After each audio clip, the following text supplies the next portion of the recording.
Welcome to Roll Call, the #1 Birmingham Roller podcast, bringing together Birmingham roller fans from all over the world.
All right, we're live. We're live, everybody. Let me just check one thing right here. Just a minute.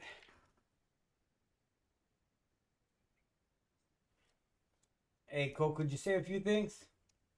Yeah. How are you, Jerry? All right, we're good. Our just checking the audio and all that. Make sure I had to use another program, so it's kind of sketchy using it the first time, making sure everything works fine. So, but everything's running real good. Good. Well, first of all, I wanna thank everybody that's gonna tune into this podcast and everybody that's viewing. It's I'm trying out some new things, so I wasn't able to kind of put an alert as far as give it time for everybody to know we're gonna go live. But anyhow, I want to thank everybody for another episode here, episode 30.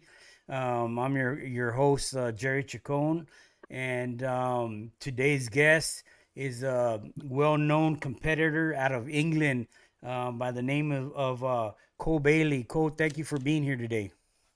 No problem, Jerry. It's a pleasure. Cool. So you're a flyer out there in England, and like I said, I appreciate you accepting the invitation today. We're starting to kind of get to know a lot of people from around the world with this podcast, and I find it that it's very important for the reason that we get to see a little bit other than our area, our local area, or within our state, and it's very important. I did go pay a visit over there last year, and I got to meet you. I want to let you know you got a wonderful loft out there, and you're very humble, and thank you for letting me in your backyard. No problem. It's a pleasure. Yeah, it was a good weekend. It was in the All England fly, I think. Yes. Yeah. It was a. It's always nice to meet people as well. Yeah. And it's a big fly, the All England. You get plenty of people come round to fly. Yeah, it's a big fly. Well, let's start off by introducing yourself and letting us know a little bit about your history with the rollers. Right. So I'm Col Bailey. I live in Middlesbrough, England. I got into rollers about 20 years ago. I used to have racing pigeons before that. I got into rollers thinking it was dead easy, but I was wrong. It was rock hard compared to having racing pigeons. But slowly but surely, I've sort of come okay and done okay. I'm not saying I'm the best, but I do okay, in the flies. I like competing, but I also like just to fly on a night time for myself. I enjoy watching my birds. I have to lock down during the winter because of the hawks and peregrines. But yeah, I love the sport. I love everything about it. I love meeting people that's on the same level as me. Like yourself, and I've been all over. I've been to Europe judging.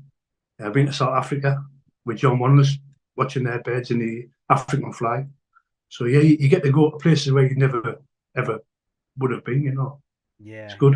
Yeah. That's what I like about the hobby. Like since I got into the hobby, I've been able to meet great people and all over the place, and experience not only the bird but their beautiful lofts, and it's always great. Yeah. Yeah, so tell us a little bit about, your birds. What do they go back from as far as, before you started your family of birds, and what were you looking for?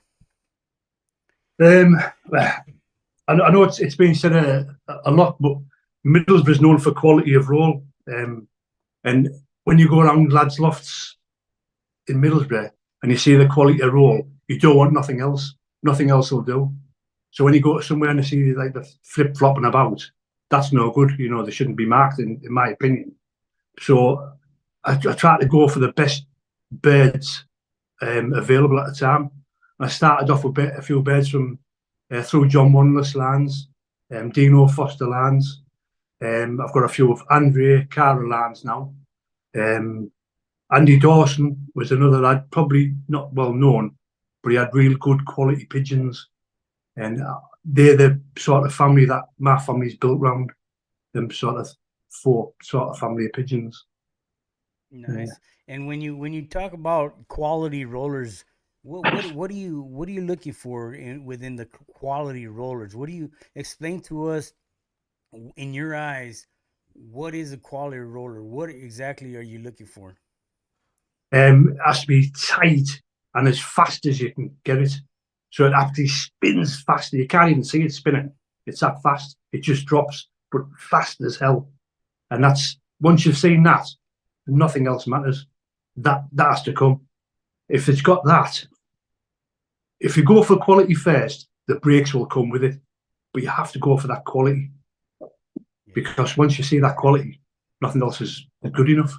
Yeah. And what about as far as the depth? What's an all right depth for you to say Um, that that's what you need to visualize to yeah, to obviously the deeper the better, but if they're overly deep, they could pull your kit apart. Um, but I remember Les Bazan saying a while ago that the bed has to be, if you can appreciate the roll in the depth, it's deep enough. If you can't appreciate the roll or see the quality in the roll, it's not deep enough. So anything over 10 foot, I suppose you might be able to see it, but 20 foot, 30 foot is ideal. I like the deeper pigeons, but sometimes if they're overly deep, they pull your team apart. So you can't have the overly deep pigeons in a competitive team. yeah. And when you started the hobby within the roller, first of all, did you start straight within the hobby, or did you had other breeds at one time? No, I had racing pigeons to begin with. I got a racing pigeon. It was just too expensive. You couldn't afford to do it on your own to compete. So I got into rollers, say about 20 years ago. Got into rollers, but I've never really had any other fancy breeds or anything like that. I I have see. a few droppers, feathery foot droppers and I stuff. was gonna ask you that. I remember seeing some featherfoot. So Yeah. and we'll talk about the droppers here in a little bit. But when you started, who were some of your mentors that you looked up to where they gave you the pretty much the way the whole competition was all about versus just the backyard flying? I mean, who schooled you on that? I suppose that the first people I got on with was a lad called Charlie Grout, who always flies class pigeons. He flies John Wanless pigeons, and I got to know John through Charlie. John took me all over the place. John took me to Europe, and then he took me to South Africa. Um, Dino Foster, Les Bazans, Peter Harper, all massive names in this sport. Um, and they're the people that, because they were a big name, you go around and see the birds and they fly good quality pigeons. Them are the people that I thought, well, I want to strive to be like that. Yeah. It's Did our regions how'd rock you hard. nice? How'd you in your travels? I mean, did you see a lot of good pigeons? Like, let's just say South Africa. How was your experience in that trip over there? Oh, I loved it, absolutely loved it. Yeah, you seem good. It's the same everywhere you go. You get good, bad, and ordinary. You know, some of the kits were really good. I really enjoyed them. Most are ordinary, and then you get a couple where you think, well, I couldn't mark them. you know. But it's the same everywhere you go. Yeah. Everybody doesn't fly brilliant pigeons, you know, even though they might think so themselves. Yeah. And I know like I know you guys have like very nice beautiful lofts up there, and their lofts are pretty different in South Africa, right? Yeah, it's the what most of them, not all, but most are made out of tin or metal because I think the wood's very expensive out there. And it's all open. It's all wire mesh fronts. Where ours are a bit more closed in because we have bad weather a lot of the time of the year. Where theirs have got they've got the heat, so the lofts are all open. You know, not many kit boxes. It was mainly lofts like ours. Where they have kit boxes inside the loft. But it was all open compared to ours. Let the Yeah. air flow. Yeah, give us a little sample of your weather. I know that you guys have an ideal loft for the weather you guys have out there. What's the typical weather for some of your main competitions out there? What are some of the the issues you gotta deal with out there? I would say wind is the worst issue recently. The last couple of years, it's been unbelievable. The winds we've had a lot more wind the last couple of years than what I've ever known. But we can get all 4 seasons in one day. You can have a nice morning, then it'll become windy and cold, then it'll pour down with bloody rain. You know, it's weird. Just our English weather's we get a lot of rain, but I don't mind the rain too much as long as it's not too heavy. It's when it's that wind, it just stops them in the tracks. You can't deal with wind if it's too windy. Yeah. And so do you feel that your birds are more adapt to that now? Like I mean, do they have an instinct to fight the wind, or what No, do you think? no, I think a lot of people fly the birds in the wind because they say on a competition day you're going to have to put them out in the wind. But what I've found is if you fly your birds in the wind, they just start essing. Instead of breaking, they'll turn. It must be easier for them to turn when it's windy than break. And then on a day when it's not windy, they'll carry on turning instead of breaking. So the best thing is just if it's too windy, don't fly them. Anything over 10 mile an hour, 15 mile an hour, definitely no. But yeah, they start doing that essing rather than breaking, they'll turn. It's no good. The wind just stops them dead altogether. And are you guys having your flies right now for the World Cup? Not at the moment. The back end of next month, I think, is ours qualifier. Like I say, our region, we've got Key Story World Cup winner, Lee White, second and third in the world. Pete Arbor, if he flies, first in the world. Les Bizance, I think he's got a third in the world. John Monless, I think he's got a seventh. Dino, 2 seconds and a fourth in the world. I've had a fifth and a ninth in the world. It's rock hard to qualify in Middlesbrough. It really is rock hard. There's loads of lads on their day could qualify. You know, I think we have 3 or 4 qualifiers, so you have got a decent chance to qualify. But it's still rock hard on that day. There's 1 from 20 could qualify. So How do you how do you like the World Cup rules, the scoring rules, compared to the rules or the scoring that you guys have for, let's just say, the All England Roller Club fly? I think both rules have pros and cons. The World Cup rule as a depth factor, I think more should be put on the quality factor than the depth factor, because a lot of the time, in fact, I would say most of the time, when you see a judge judging in what we call the World Cup rules, they'll see a good quality pigeon or a deep pigeon, they'll give them the same, like 1616, where really it should really be maybe it's 1612, but that never really happens. They always try and keep it somewhere near the same. And a lot of the time, if you get a team and they're flip flopping all over the place, with the breaking and the marking the breaks, they'll still give them decent quality and decent depth because they've been busy, and that's wrong as well. They're doing a justice to the Birmingham Roller by marking them and giving them teams quality when they shouldn't be giving them quality.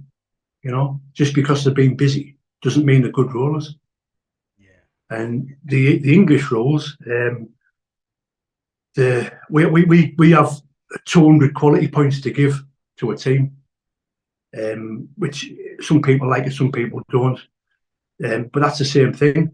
People who judge that, if there's a team being busy and they're marking the breaks, they'll give them loads of quality, even though that team doesn't deserve quality.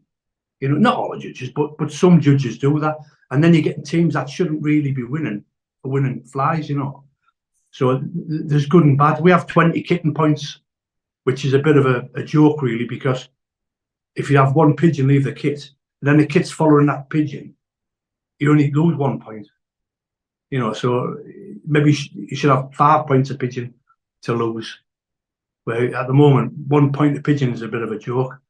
20 kitten points you get if the kit all the way through. Yeah. So there's pros and cons. No, I understand. I mean, sometimes you have, you know, 3 pigeons in a good sized break that got that nice separation break, and they seem to give the depth point to the whole team when it wasn't really. Yeah. You know, so it's a little of a confusion. The way the judge would have to see it, you know, it'll have to be to its best, you know, of figuring it out. But it could be confusing to give a higher quality or higher depth to what they really deserve. I could see that. You know, you're right on that. And it's a thankless task as well, judging pigeons. You're going to get called no matter how good you are or how bad you are. Somebody won't be happy. So you know, it's only different people's opinions. Yeah. So I suppose that's what makes I'll be quite good as well, because you're asking for different people's opinions on your beds. Yeah. You know, you're not going to be happy all the time. Yeah, and I know that you know you're a very competitor. I mean you what are you the top you're in the lead right now in the scoring as far as for the Euro, right? Explain to us about that fly. Yeah, it's a good fly. I never flew the very first one because it was too early in the year for me. The second time they flew the Euro, it's only every other year. So the miss a year, fly year, miss a year, fly year. Henry Smith from Holland judged. I won that fly. So the fly after that, I judged it, and it was one of the best things I've ever done. Went to Ireland, I can't even remember the amount of countries I went to, but I was there for I think 2.5 weeks or something like that, 2 weeks, judging pigeons all over Europe. It was absolutely brilliant, and I'd do it again. Definitely do it again. It was good, yeah. So I've had I think I've had a first, a second, a fourth, a fifth, and a ninth in Europe in the top 10. So yeah, it was pretty good going. Nice. It's based on the same rules as the World Cup as well. Oh, it's based on those. And so how many? What is it? It's you guys, Ireland, and who else? There's us, Ireland, Holland.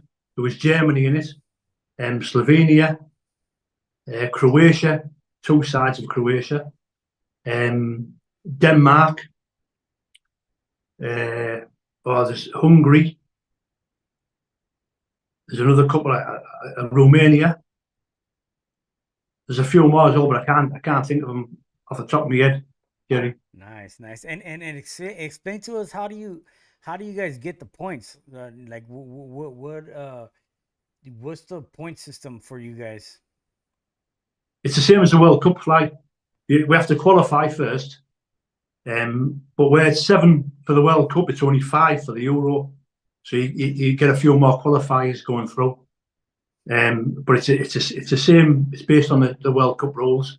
You do it exactly the same quality and depth. And how many factors. How many points do you get like for every win and stuff? You know, because I know you got like 32. Oh right, it's based on the World Cup. You get 10 for a first, right away down to 1 point for 10th. So it's based exactly the same on the World Cup. Oh, okay. Yeah.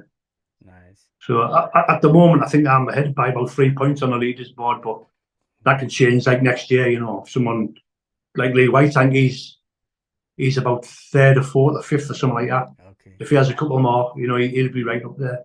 Yeah, Phil McKenzie said that's your best friend right there. He is. But he's always the bridesmaid. Oh He yeah. never wins. He's always. Nice, nice. But no, you have to take your hat off to him this year. He was second in the world, and a couple of years ago he was third in the world. So, you know, it's a brilliant achievement. Absolutely brilliant. Nice, nice. So what are you at? 32 then? So you're in the number one spot, right? Yeah, in Europe, yeah. Nice, nice. Don't know for how long though. Hey, well, you know what? The archives are there, though. You know what I mean? So Yeah. It's nice. You've been on the top 10 for quite a few times already. You know? Yeah. It's a good feeling now when you win a big fly like that. It's brilliant. There's no better feeling, you know.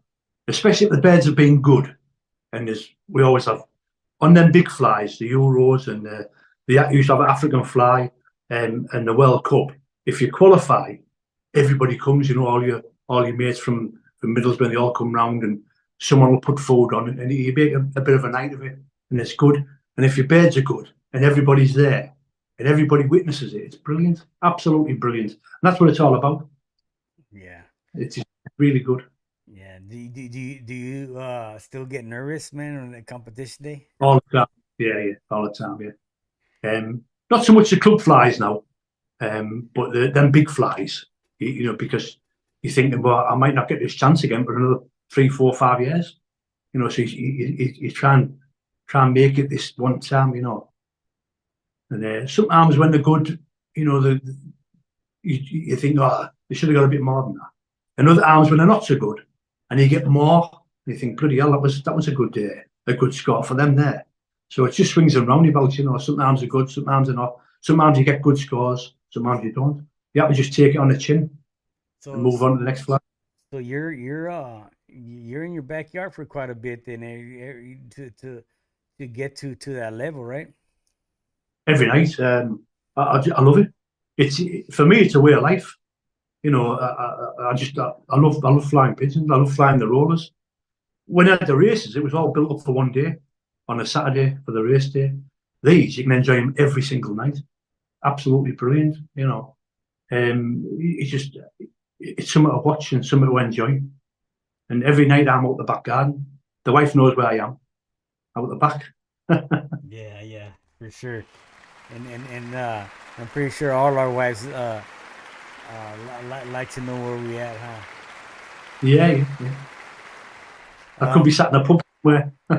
So let's talk about your loft design. I mean, you don't have that big of a backyard, from where I recall when I was back there, and yet you have a beautiful garden. Your loft is just spectacular. Did you design that loft? Did you build that loft? Yeah, I built it myself. Yeah, about 20 years ago now. But I always think if it's in your back garden, it has to be pleasing to the eye, because my wife sits out there in the sun, and you know, and friends come round, and you want it to look nice. It's your house, it's your garden. So if you're going to have something, why not make it look nice? You know, and it's not all about niceness. It's just the design that works. Most people in England have the same design as me. I think it's 20 foot long. I have got quite a big breeder. I have 6 kits inside. It's pretty much the norm in England to have that type of loft, you know. Yeah, it's nothing special. I don't think it's special. I think it's just normal. Yeah, it's nice. I mean, like you said, it's presentable, and you're in the backyard, and it gives you the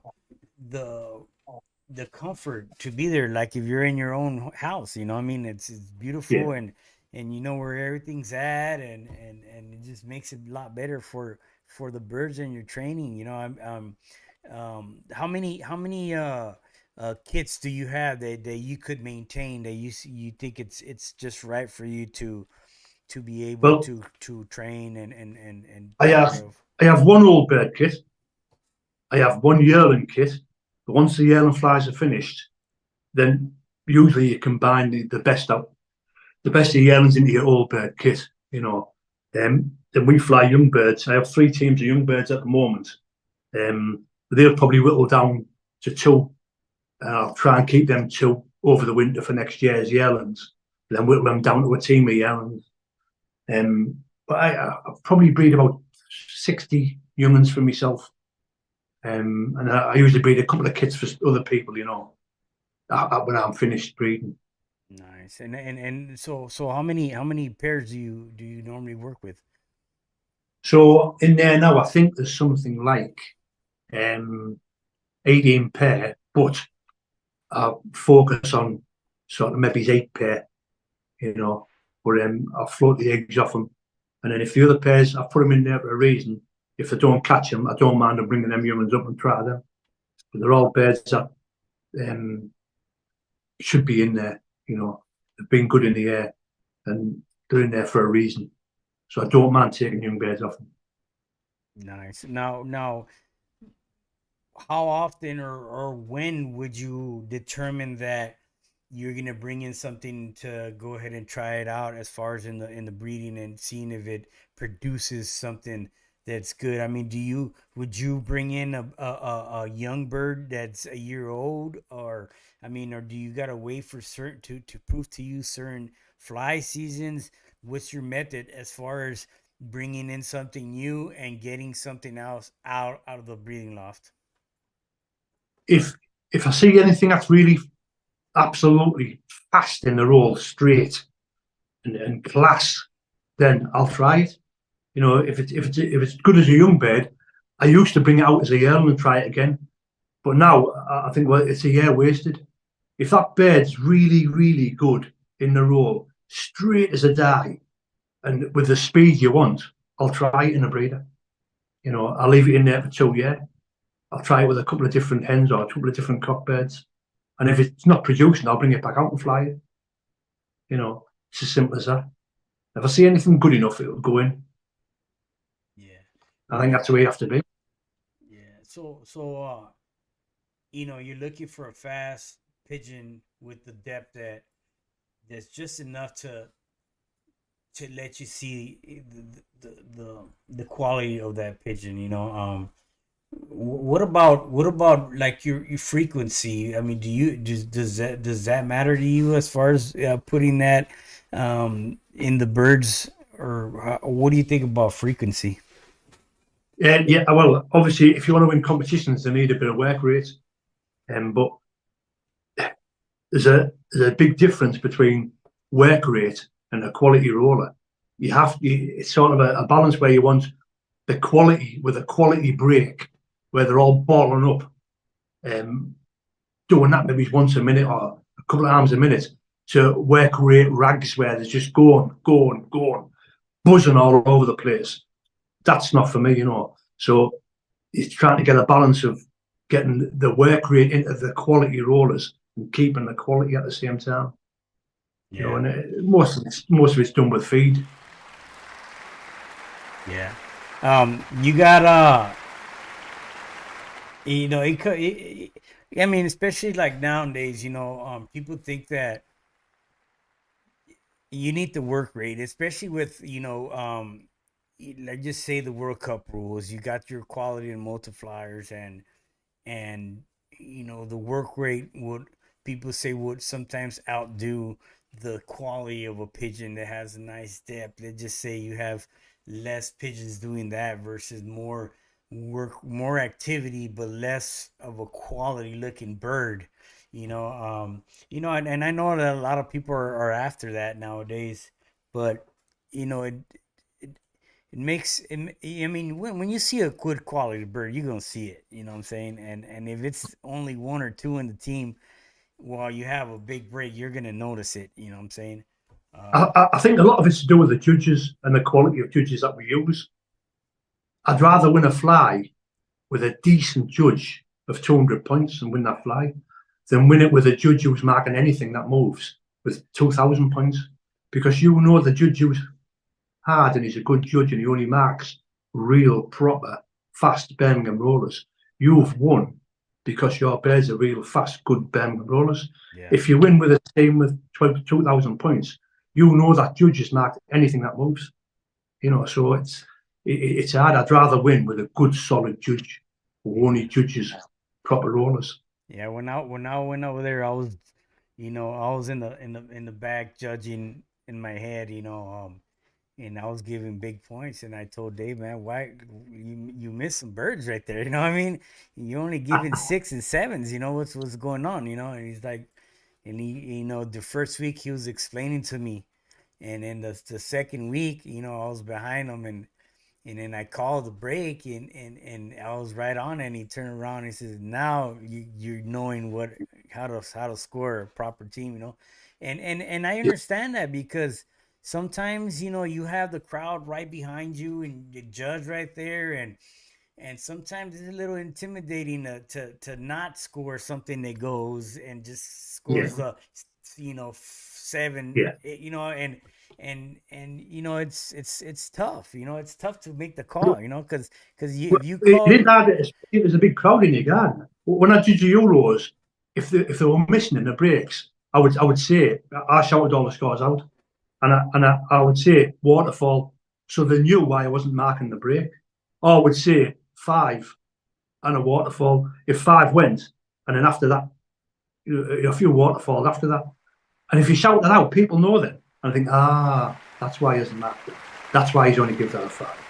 Yeah. And then it stops all the whispering and talking behind your back. You're letting everybody know. Just because the break and the move doesn't mean they have to be marked. They have to do it properly. They have to spin fast. Well, not spin fast to be in a break. I think they have to ball up. As long as the ball, they should be counted in a break. But then the quality should be added for the faster birds, the speed merchants in that team, the straight as a die rollers. They're the ones that should get the higher quality. Yeah. So when it comes down to pairing your birds, you'll actually want a proper roller to a proper roller that pretty much does everything you want it to do. I mean, you won't select a deep one with the shallow, or a frequent one with a fast bird. I mean, do they all have to be the same to you?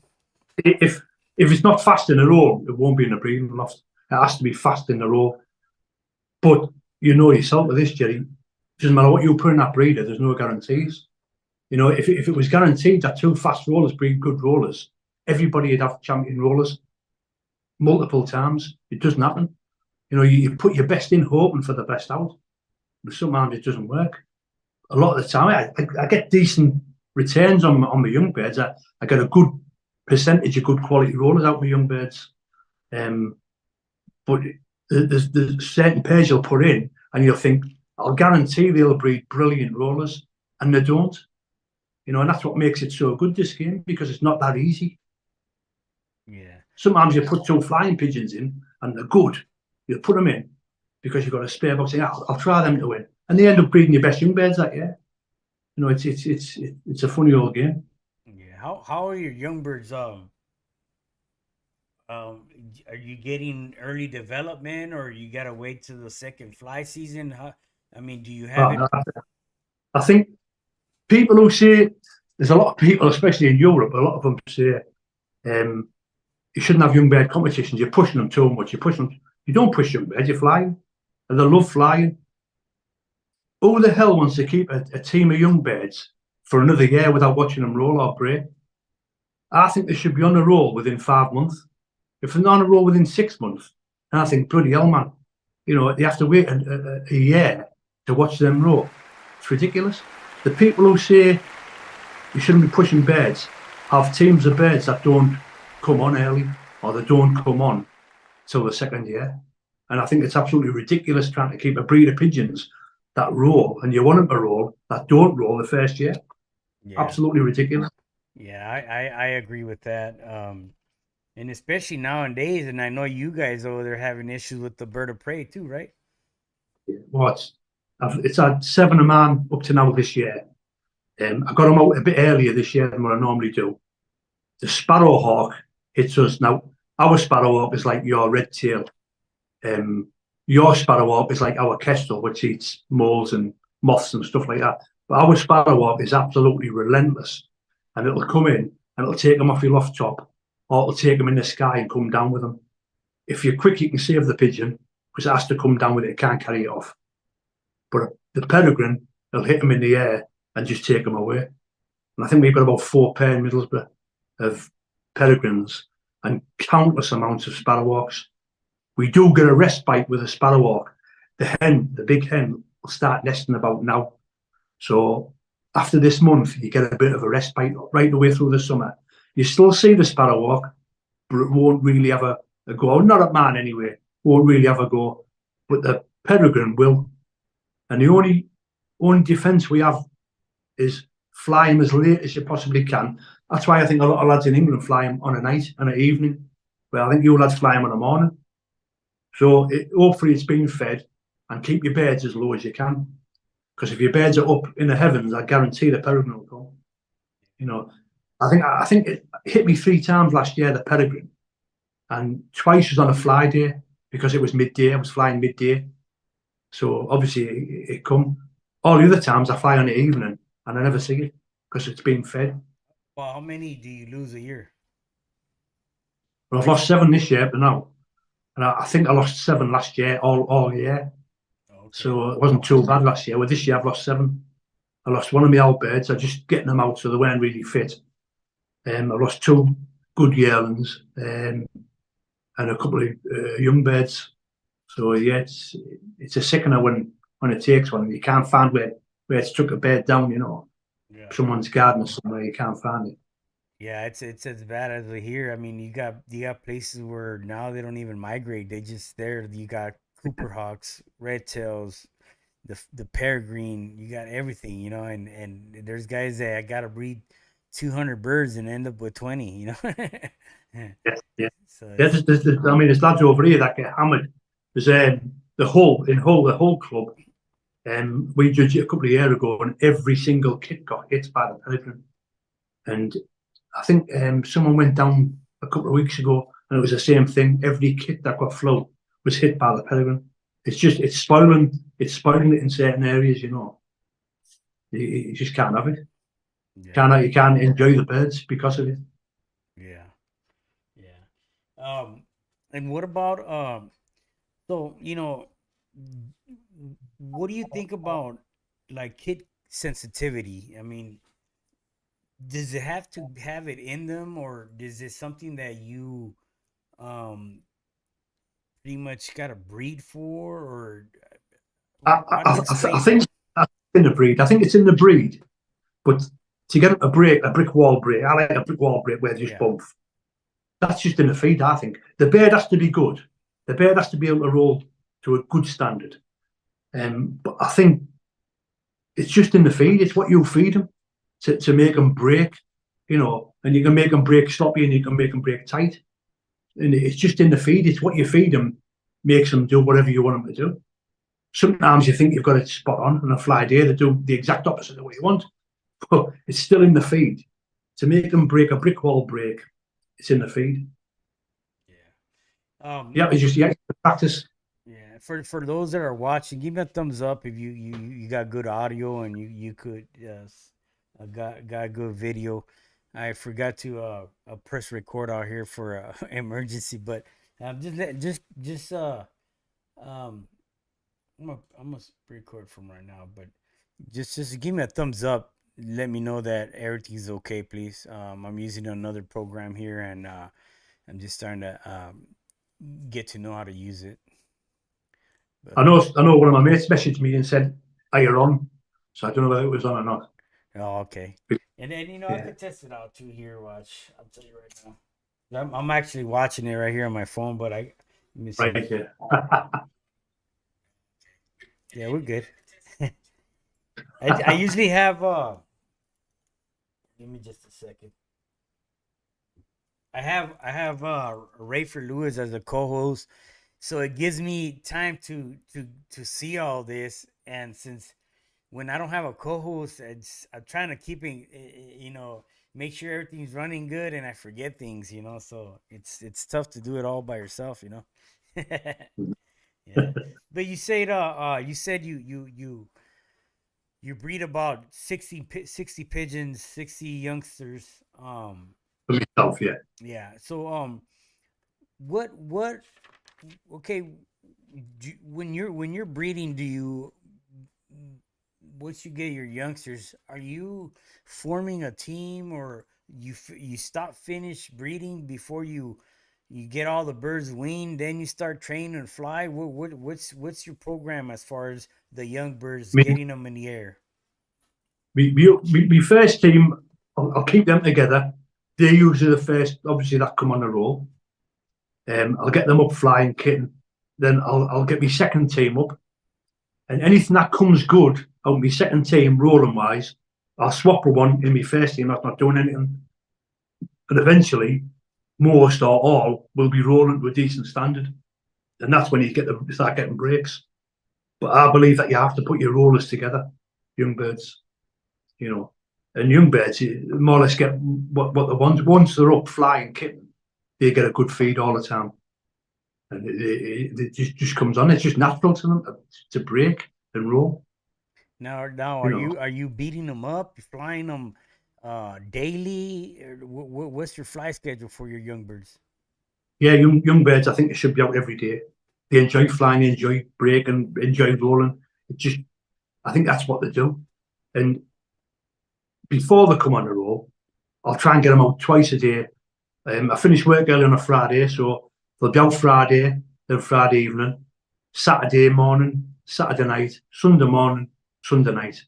Then the rest of the week, once a week. But once they come on the roll and they start working, I'll only fly them once a day. Okay, I'll only get out twice a day if I've got time. And what are you feeding them? Like a good mix? They get a mixed feed, young birds, yeah, all the time. Just mixed feed. There's a lot of different mixes, see, and some of the mixes have a lot of different gear in. So it depends what mix you give them. Some mixes will make them fly too low. Last year I had a hell of a trouble trying to get them up in the air. They were just rolling mental into the trees and that. So I give them a different mix and I lifted them, got them a decent height, and started working properly after that. Nice. And going back to your breeders, what do you practice? Do you practice open loft or individual breeding? Yeah, it is open loft. The first round's locked up. So when they've all laid the second egg, I'll open the boxes, and then it's open off after that. So I definitely know that the first round's all off them pairs, and I know it does happen. But the majority, I would say, are off them pairs anyway. But yeah, the first round's guaranteed off them pairs.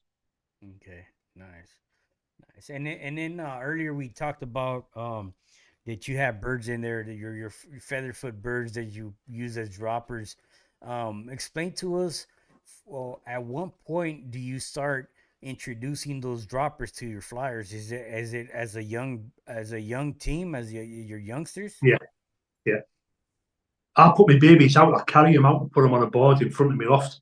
I set up two pedestals and a board across the top. I'll put my babies on that board and look at the loft from day one when they're weaned, and my droppers will be out walking about at the same time. So they know them droppers from day one of them being outside the loft.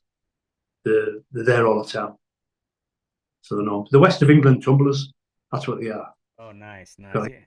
Yeah. I was using the show type Oriental rollers last year, but I went through a little something in my loft. I had to get rid of them. But I'm looking for some either fantails or all white Orientals. So some West of Englands would be nice too.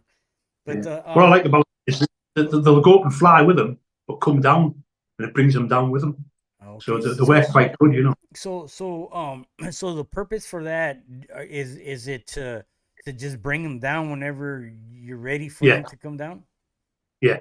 I'll shout them, and I'll get my corn, I'll shake my tin, and I'll chase the droppers out. And the droppers will usually go up round once or twice and come down. And say 90% of the time they'll follow them down, and come down with them, and that's it. If you've got 3 or 4 kits to fly in one night, you want them down as quick as when you want them down, What do you say? Come on.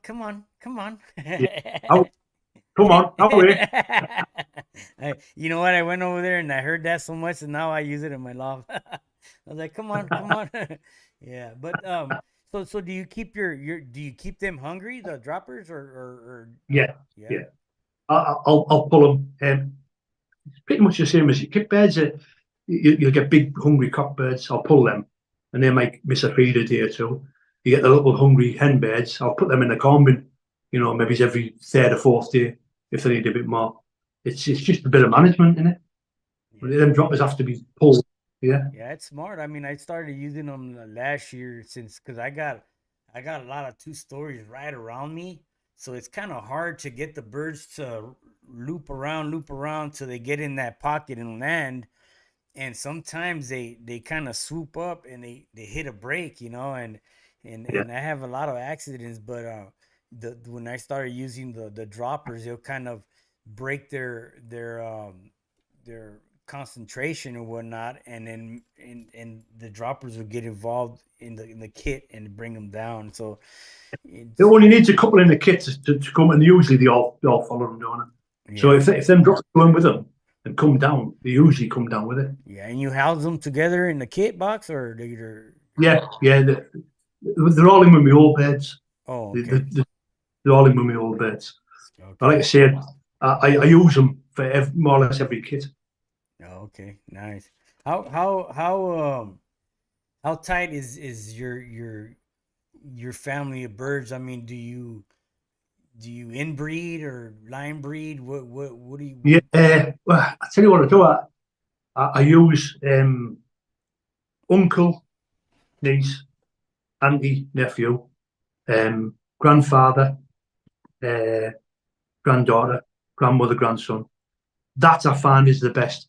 I haven't really had much luck with half brother sister, and I know a lot of people do, but for some reason I've never really had a great amount of luck. I see you get there's always you know, uh, you'll get that pair there. They've bred some good ones, but the majority of the time I've used it, I never really get the quality I'm after. So maybe it's them young birds I should try, and I don't know. Yeah. Do you would you keep a click pair together?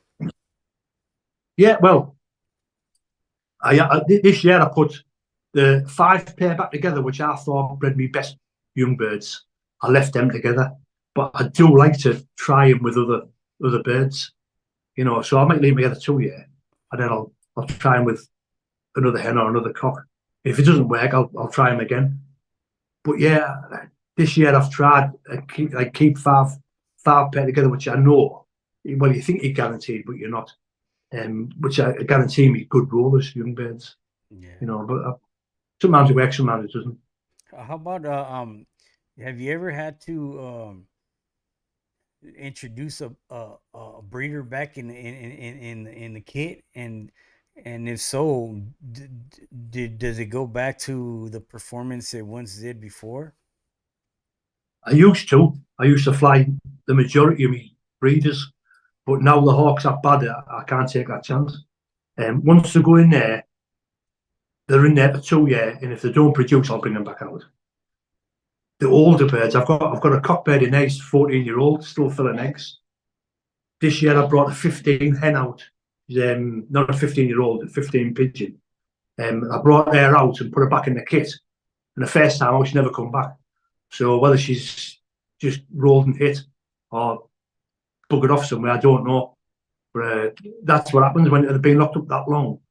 You know, sometimes it works, sometimes it doesn't. Yeah, and when I've had a few back.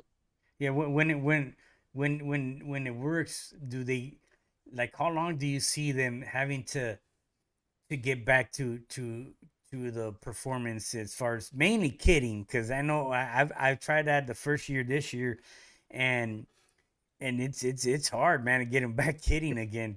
What I experienced, you know what I mean? Yeah, last year I had a couple of put them out, and they were landing on house roofs, and Yeah, I won't, I can't stand them landing on my house. The all my birds land on my loft, and it was doing me head in for a long time. And we're about 3 or 4 days it done it, and then after that, then it went back in the kit. Well, it was out of the kit probably another week, but then it went back in the kit. It depends on the age, but I think they're never as good quality-wise in the row as when you put them in. I think they lose it as they get maybe it's over 7, 8 year old. That they still go through the motions, they still ball up, and they're still all right. You have to count them, but they're not that blare that you put them in there for. Yeah. I think they just lose a little. I have the same problem too. Like I'm noticing that some are landing, in the 2-story homes, and so I was like, man, you know what? If I'm gonna correct this problem, I gotta correct it as early as the young birds. So I had to figure out, I mean, for the young birds, they land and all that, but like I said, as they get older, they might get a bad habit or two. So I started throwing a good mix of a grit, on the top of the loft where they land, and it seems like they land right there and just go straight at it. They like it, so kind of give them a little treat, and I want to see if that makes them want to come down and land right where I want them more, especially the adult birds, Once they land on the loft a few times, they don't want to land on the house. The only time they ever let them land on the house is when I'm settling them off. If I bag them off the loft to get them up, and if someone land on the loft top, on the house roof for a few times, that's the only time I allow it. After that, I'll shot stones up to get them off. I'll get the rifle and shoot near them to get them off the roof. But when they come, all I do is I throw the droppers out on the loft top, and I put a bit of corn down, and that usually brings them down on the loft top. And once I've done that 2 or 3 times, they don't want to go anywhere else. Yeah. It's just that them from babies. You have to do it from babies. Yeah. I've done the same thing. Throw stones, little rocks, and I stopped when I saw my patio full of rocks. I started using water balloons now. But last year, about this time of year, a bit earlier, me and Mike were around watching my birds, and a sparrowhawk come, and it took a pigeon down in a couple of gardens away. So me and him were like kids jumping over the fences, going in people's gardens, trying to chase a bloody sparrowhawk and get the pigeon back. The bloody hell people seeing us now, 2 50-odd-year-old men jumping over fences. Kids. I know. Yesterday I was walking around the corner, and my neighbor was coming from. We had like a little walk, exercise park across the street, and my neighbor was walking a dog coming home, and he says, where you going? Chase your pigeons? I said, yeah. I have one roll so deep, and they didn't come back up. I was like, I couldn't see it, so I walked around the corner, but he just went low and turned around within the houses. But yeah, my neighbors are the same way. They already know me. I'm out there chasing pigeons or getting injured pigeons and stuff like that. Yeah. Yeah. So, and as far as your breeders, what are you feeding them? Pellets or a mix? A mix. I combine 2 mixes together. We have over here, it's a Versa Lager, and it's called Junior UK, and it's basically a mix with no maize, no corn. And then we have another one which is a pea mix, but it's got mixed peas, white peas, green peas, maples, and safflower and all the wheat and stuff like that. And I mix them together, and that's what the breeders get. Okay. And then they get on top of that, they get like probably 3 or 4 different types of mineral grits and stuff. Have you ever, as far as here lately in past, I don't know, a couple of years or whatever, but have you had to bring in a outcross for any reason, or do you feel that one must breed from one family and to just to keep everything that we've been talking about as far as the traits and performance? Have you had to bring something in, or would you bring something in? Yeah, I don't mind using pigeons. If I see something that's really good and I've got a chance to get it, I'll use it. Just because you put it in your breeder doesn't mean that your full loft's going to be full of them. You're going to use it, you're going to breed a couple of young birds off it, and you're going to try them young birds. Then you can add it into your breed and breed a couple of young birds with something that's closely bred into your family. But it still doesn't mean you're going to breed right through the family with it, unless you want to do it. Do you feel that bringing in a bird for using it for outcross will set you back at all, or would you think that it just keep you moving forward as to anything else you breed? If I thought it was going to knock me back, I wouldn't put it in. But if the young birds weren't doing what I want them to do, I'd bring it out. I wouldn't use it no more. The young birds have to be as good as it, to carry on being in the breeder. But yeah, I've bred birds in. I've had birds off Dino lately, and this year I've got a few young ones off Andrea Cara. I'm going to try them out. The young bird kit. I don't mind using other people's pigeons as long as they're good enough. If they're good, I'll use them. I think it'd be a fool not to. If you see something good or better than what you've got, you have to use it, surely. Yeah. I wanna get into conditioning the birds. So we're talking about the young birds right now, and you said you give them a good feed, and you fly them daily, sometimes twice a day. You say, um, and you like the early developers. What's a good way to condition those birds to give you that?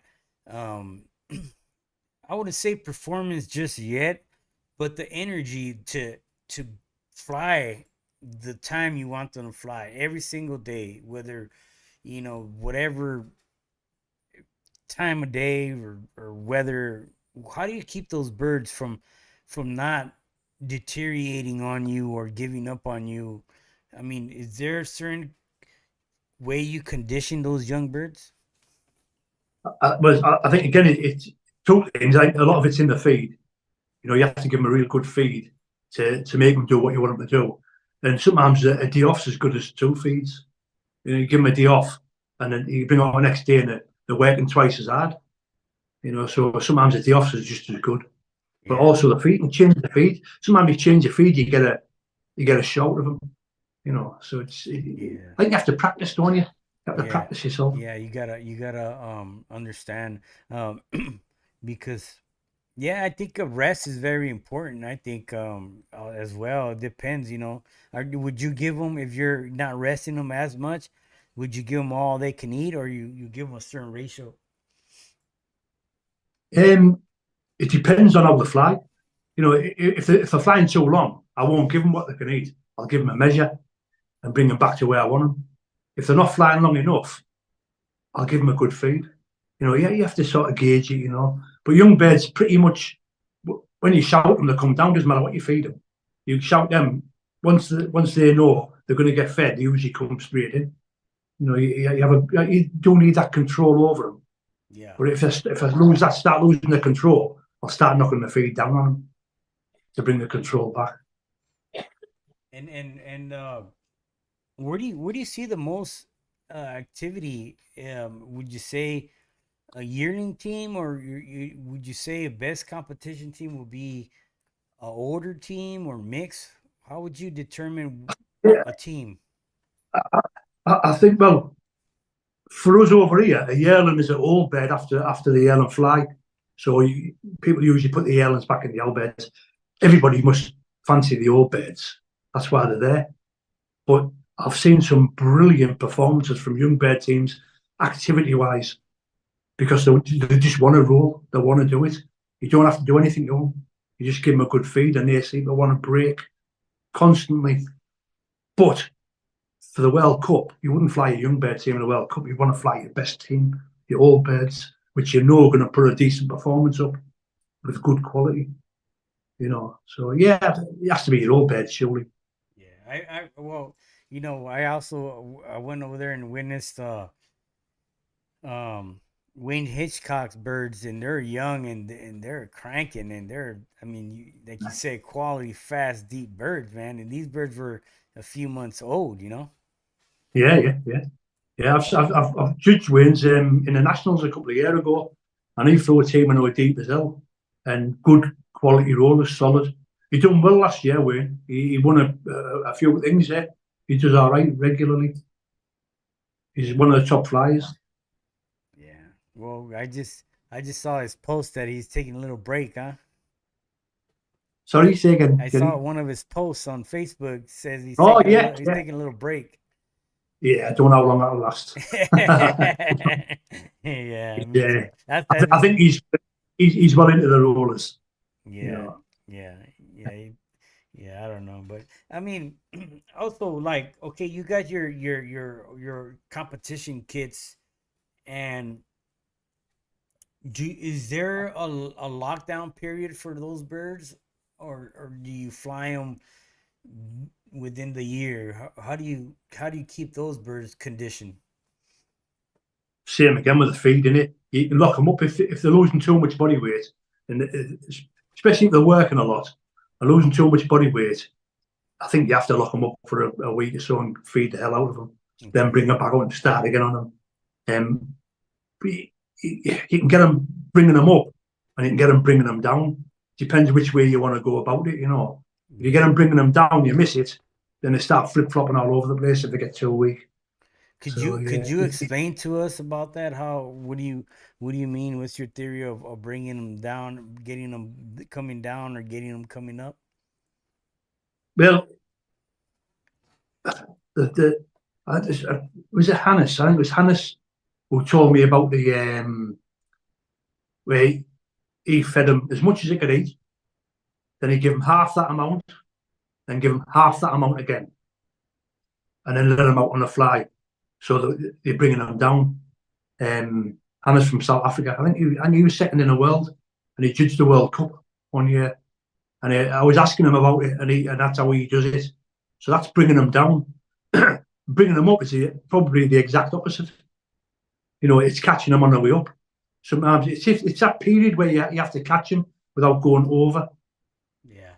A lot of people don't. A lot of people keep them more or less where you want them, then just give them a feed and take a bit off them. You know, you take a bit off them, then give them a feed. It's just, and it's in the feed. Switch the feed the day before you usually get a show. Yeah, I noticed you gotta, you know, visualize, or see what they're doing, and determine where they need to be at, and that's very important. I mean, because I we had Darren Deacon here and on the show, and he likes to let his birds fly maybe 2 to 3 times a week, and when they fly for a long time, Yeah, and they burn the energy there to where he gets them down. It's like you said, it's all in the feed, and learning how to manipulate them is very important. yeah. I always say if you feed the same, you're going to get the same. So if you want them to put a performance, if they're not doing it, if they're doing everything you want them to do, don't do anything different. But if they're not doing what you want them to do, you have to change something. You have to do something about it. You can't just go in and feed them a canful every day, a canful, the same corn, because nothing's going to change. You have to do something about it. They're either getting too much or not enough, or it's the wrong food you're giving them. You have to change something. If you get them somewhere near, they're going to roll and they're going to break because that's what they're bred for. That's what they do. But it's up to you to get it out of them if they're not doing it. Yeah. Do you feel that they give you the most performance when they're more on the weaker stage, or deteriorated a little bit, than being fully energized, flying for a long time? How do you feel? Both. I've seen it both, Jerry. I've seen them bringing them down where they've been proper class. But then a couple of days later, you don't get that same performance. And the same bringing them up on good feeds. I've seen them the same. They have the energy to do it, but then they'll go over the top and I want to fly for bloody hours. So it's just catching them in that period, either bringing them down or bringing them up in that period. Or if you can get them on that period and keep them there, that's ideal. Yeah. Um, what do you how do you feel about um of do you feel that there's certain birds that lead the team, the certain birds that stay in certain positions, that turn the team to a certain, I mean, there's times that your birds are just flying on one wing and circling and circling. Do you feel that that's one bird that's causing that? I, What's your I, theory? I don't know. There's quite a lot of lads suffer with that over here. The only way I can get out of it is change the feed and keep them in for a few days, then start again. I'll just ask the wife to turn this light on. So, can you turn the light on, please? Yeah, I think it's just they just need a rest. I think if you're flying them too much, if you're not flying them enough, maybe they need flying more. Change the feed on them. That's all you can do, really. Yeah, I don't think there's any other way out of it. yeah, yeah. I think that's the trick, and write everything down and so that you have an idea. Because I mean, we try so many things in our loft that we tend to forget what did I do. But If I have markers on me kits and whiteboards, and because I've got a terrible memory, and if I'm messing about with the food, I'll write on that whiteboard what I fed them yesterday, and then what I fed them today. So tomorrow I'll know if I get a performance, I'll know what they've had them last couple of days, because I will forget. Yeah, yeah. That I've been thinking about. Well, actually, I just finished painting my loft and all that, but I'm thinking of Bumble. I guess a couple whiteboards and some type of guard for they won't poop on it. But that's gonna be my way of keeping track of what I'm doing because that's very important. I think and keeping track of the birds. Yeah, I think it's a learning curve, and you never stop learning. Everybody's learning all the time about these Yeah, buggers, and yeah, I think you have to try different things yeah, to learn. It's like a bit of an apprenticeship. You have to go through certain stages and find out what the birds are doing to what you were giving them. And you think, well, I won't do that again. And you yeah. start flying too high or flying for a couple of hours at a time. You'll change it. It's just a learning curve. And aside of you looking for those fast, straight, deep birds that they're just this proper roller. When you're putting together a team, a competition team, um, do you look for birds at a certain position of the team, whether they're rolling in the back, the middle, the front? Is there any birds um, where they position themselves? Is that of an importance to you at all? No, I think, especially in the old days, there was a lot of talk about birds that go at the front of the team and then roll and bring the team with them. If you get them, obviously they have to be in a team. The only bird I'll take out the team is if there's a pigeon that's rolling first out the back and the team aren't going with it.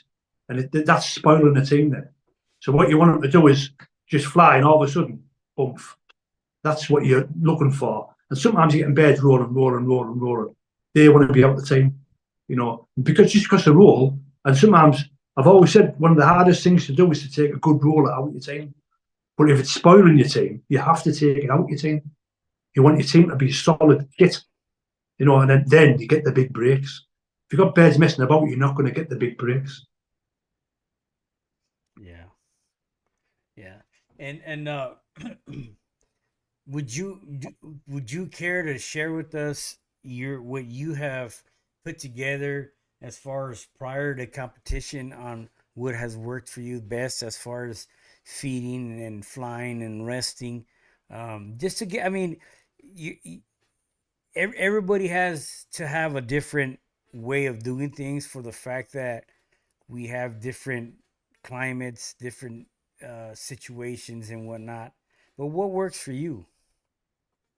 Yeah, well, I try all sorts. Like I say, it depends where the bird's at the time. But one of the things that I have tried and it works quite good is feed them on wheat only, take them down on wheat, and then the day before they fly, give them a feeder mix, fly them the next day. Sometimes they break like hell, but sometimes you lose the quality on it. So it's just getting them right at that stage. It's just, yeah, you have to try different things yourself, different mixes, up and down the food all the time to get them where you want them and get them to do what you want. a day off. I like a day off before I fly. Depending on what you're feeding them. Certain foods you think, oh, if I give them a day off, it's going to stop. But if you're feeding wheat, I like to give them a day off before they fly. I don't often feed wheat, but I do use wheat. I use it as like a tool, you know. If they're not getting no height, I'll give them wheat to get them up. So it's you have to practice yourself. I can tell you what I do right down to the letter T, and somebody else will do exactly the same and get totally different results. You have to find out in your area what is going to work for your kid. Two places aren't the same. It's one of George's favourite sayings, isn't it? Yeah. Flying position is a must, and us in Middlesbrough don't have a good flying position. Our birds want to be up in the heavens all the time, so a lot of our feed is to keep them where we can see them and get judged. Yeah. Do you fly mix cocks and hens, or do you separate them? Do you house them separate? What works best for you? No, I feed mixed. So yeah, I fly mixed team, cocks and hens. But I'll manage them. I'll pull cockbeds, and if they're getting too boisterous, I'll pull them, and they won't get fed for a day or two. The hens, some of them might want a good feed. I'll feed them up. You need to get them all on the same page for the fly. So it's just a matter of managing your beds. So, you know, you have to sort of manage them, get them on the same page, ready for the fly. Some cockbeds, they eat twice as fast as hen birds. I can understand why people fly cocks and hens separate, you know, but I just think you should have your best team together. Your best cocks, your best hens in one team. That's what I think, anyway. Yeah, so pretty much you temperament of the pigeons would be what you need to read as far as yeah. You get to know that you get to know them cockbeds that are big boisterous pigeons that are eating everything. You get to know, so every other day they'll get pulled, you know, they'll miss a feed, because one feed of them probably be enough for 2 or 3 days what they eat, you know. And then you get to know the little slow feeders, and I'll put them in a combine and let them have a good feed every maybe 3rd day. It's just managing them. Yeah. How's the hobby looking over there? I mean, I know that the new generation nowadays are into, you know, all these smart devices, and the kids stay in their rooms and all that. Do you see the hobby keeping a hold in England, since you know that? But I think it's the same as everywhere. It's when I was a kid, there was loads of people with pigeons on my estate. I mean, loads. Now, I think I'm probably the only person on my estate with pigeons. You know, it's there's quite a few young kids in the game in Middlesbrough, but I think nationally, I don't think it is. I think it's another maybe 20 years, and I think, oh, it might be struggling. You know, I hope I'm wrong. I hope there's a lot of young lads come through, but I don't think there is. What do you feel that we need to do to keep it going? Do you know, Jerry? I don't think there's anything you can do, because, like you say, a lot of the people now, they want to be on the devices. They're not bothered about feeding pigeons, you know. But we'd have to do it from them being kids, introduce them to that type of thing, and get them to like feeding pigeons, watching them. You know, that's all you can do, isn't it? Yeah. Well, I honestly think that we need to use the same tools that they're using. So we need to be in those devices. You know, we need to pop up in there, so they could be like, "Whoa, what is this?" You know.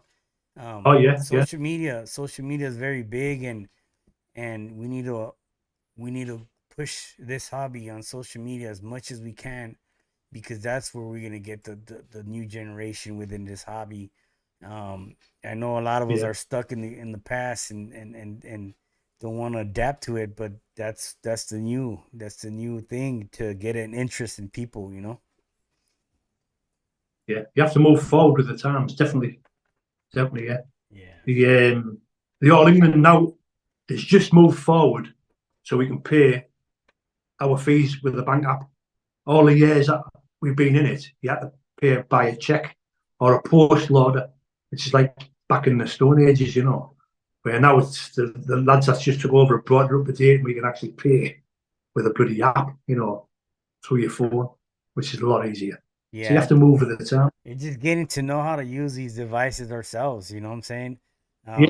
I understand a lot of people don't. I Yeah. don't understand. Like for instance, like now it's like you could go onto your to social media and see this podcast, you know what I mean? And instead of having to read the book, you know what I mean? And nothing wrong with reading a book, but this is the new thing, you know? I mean, you could Yeah, listen to it driving home, coming home, at work, in your loft, yeah, it's a new thing. So it's very important. You know, now we got people from England and we never knew who they were, and we know that this hobby came from there, you know what I'm saying?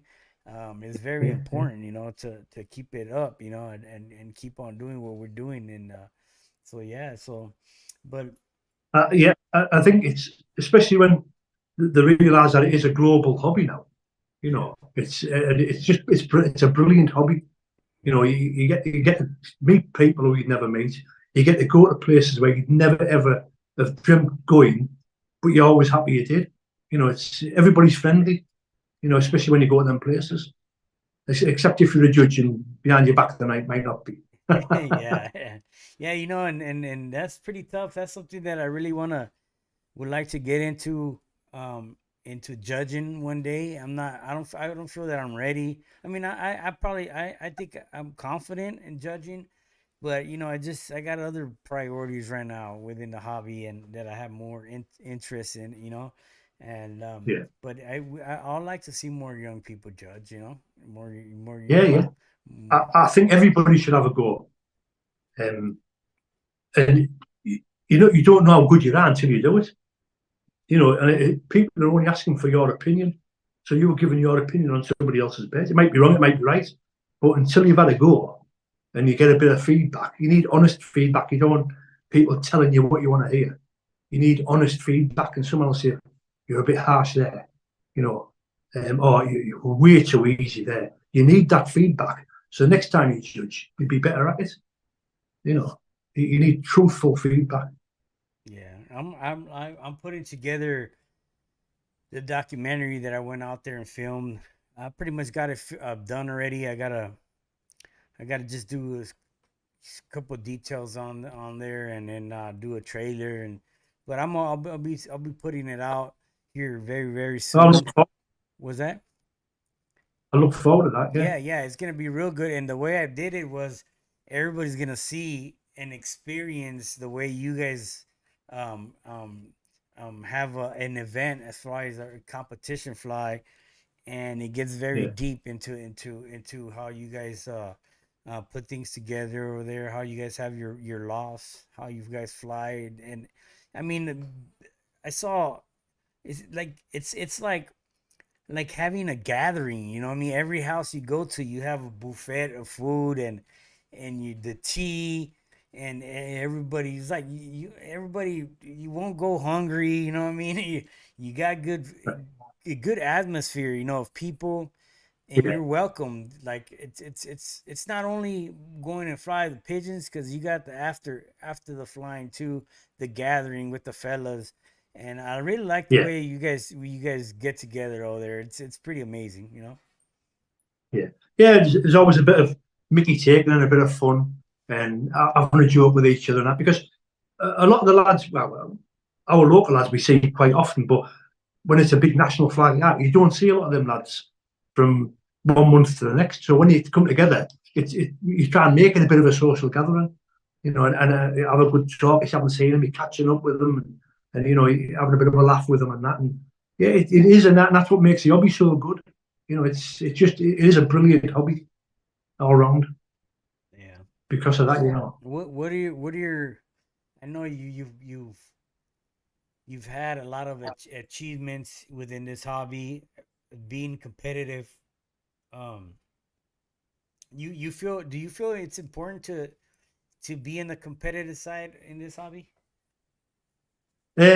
Yeah, I think if you want to keep up your game and keep your game high, I think you have to be a competitor, because then you're getting other people that come and watch your birds.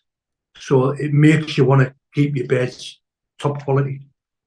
If you're just having them as a backyard flyer, I'm not saying backyard flyers haven't got good birds, because I know loads over here that have top quality birds. But I just think if you know you've got people coming round, it ups your game. It makes you want to put out a good team for them to watch as well. You know, I just think it keeps you at a slightly, or you want to be at a higher level when people are coming to watch your birds. Yeah, I mean, and we got to know that not all the time you're gonna be successful. You probably get more losses than gains. You know what I mean? But I mean, it keeps you on that level, like you said. You know. Yeah, oh, definitely, yeah. Like you say, sometimes when you think you've got them right where you want them, and you can't wait for the fly to come, and you put them out, and they'll fly around like bloody racing pigeons, you know, and you think, well, what's happened here? You know. And then other times, you put them out and you can't wait, and you put, and they do everything you want them to do. And that's the best feeling in the world, because there's loads of people there watching, and it's just a brilliant feeling, and you're happy and you're proud of your team, and it's just a brilliant feeling when they do it right. Yeah. Like I say, it's not right all the time. That's what makes it so good when they are right, because it's not all the time. Yeah, for sure, for sure. Do you plan? I know you said you've traveled all of Europe and South Africa. When you come into the United States, man? Well, do you know what? Years ago, before I had rollers, I went to Florida. I wish I was going next year to come and have a look. I'd meet up with you. But yeah, I would love to come over there. It's just it's getting the time off work and that to do it. Oh, You know. so you're not you're Can't, not you're not retired yet? no. Can't afford to retire in England. Oh yeah, yeah. Same here, man. What kind of work you got? What kind of career you have? I build houses. I'm a bricklayer, Oh, okay. so I go on building sites, and build houses. Oh, nice. Yeah, Yeah, there's quite a lot in this game that are in the building game, in the rollers. yeah, yeah. I mean, there's a lot of brick buildings over there for sure. But it's all pretty much brick over here. Yeah, I think it's because of the weather. We get pretty rain. over here is all wood and stucco. Yeah, but yeah, we'd love to have you here. I mean, we have conventions out here. I mean, Phil McKenzie was out here last year. There's another. This one we're having this year's in Ohio. It's gonna be a nice one. We got two World Cup champions over there, Joe Rowe and John Bender, and it's gonna be a good one, man. Maybe you ought to look into coming to one of the conventions or even judge. That'd be great. I'd love to come over. It'd probably have to be next year or the year after now, but I'd have to put holidays in that work and probably make it a holiday. The wife might even want to come see. Make it a holiday as well as a roller hobby thing. Probably be the only way I could get over there Oh, nice. for a week. Yeah. Yeah. Yeah, that'd be good if you come down here and hang out. I mean, that'll be great. I don't know where exactly would it be next year, but Yeah. yeah, like I said, we'll love to have you and take you around town right here, man. Take you Yeah. a couple of lofts out here. Is there any word of advice that you'd like to just put out there for somebody that's starting the hobby or been in the hobby to keep them going, man? What do you got to say, man? The best advice I can give anybody is go and watch as many kits as you can, and especially in different areas, because you'll go to one person, you'll see a load of movement, and you'll think they're the best things there is, and they're not. You have to go and watch different kits to get a grip of different quality. And also, you have to watch the kit all the time. It's no use talking to people when the kit's in the air. You have to be watching the kit, because you'll miss stuff. That's the best advice I can give. Go around and watch as many kits as you can, and then you'll start picking up on quality.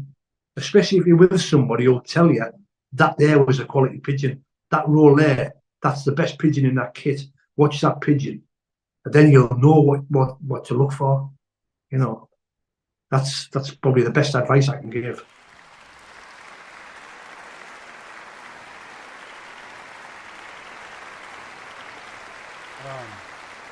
Well, you know, it was great having you here as a guest.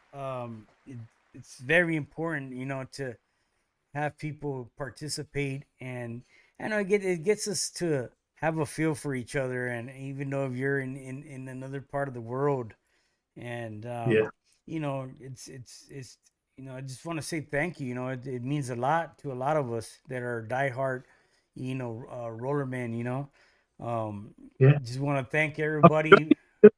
There's been a few of you lads over the last couple of years. You come over. Was it Dan come over and do your rows? And then there was another lad there from Texas come over. One of the flies last year, the year before. So every year we've had one of your lads over watching. It's been a pleasure, you know, Yeah, to go around with these and all. yeah, it's Been good, good. man. I mean, we get to put the name to the face now. You know what I mean? And we hear so much about different people, or we see them on the archives on the score sheets, and we always wonder who these people are, you know. And like I said, it's very important to have participation and support from everybody. You know, I try to put as much content out there that I can. I wish that I had more time of day, you know. uh you know, it's very tough to have a 9 to 5, come home, train pigeons, and Yeah, put the definitely. content out. I also have the Patreon out there. Those of you who don't know, go check out the Patreon. You know, it's $5. Watch everything, and then cancel if you want. You know what I mean? But um, you know, support is very important for anybody who's doing anything for the hobby, and you know, it's I just want to say thank you to everybody out there viewing that's going to view this podcast. This is Col Bailey from England, guys. He's well known, very competitive, and he's on top of the game over there, man. Can't get better than that, you know. So, you know, reach out to him and give him a thank you or something, you know what I mean? So, you know, just once again, thank you, everybody. And we're gonna go ahead and end this show. And then stay tuned to the next show. Thank you, Cole, for joining in. No, it's been a pleasure. I've enjoyed it, Jerry. Thanks very much. Thanks for having me.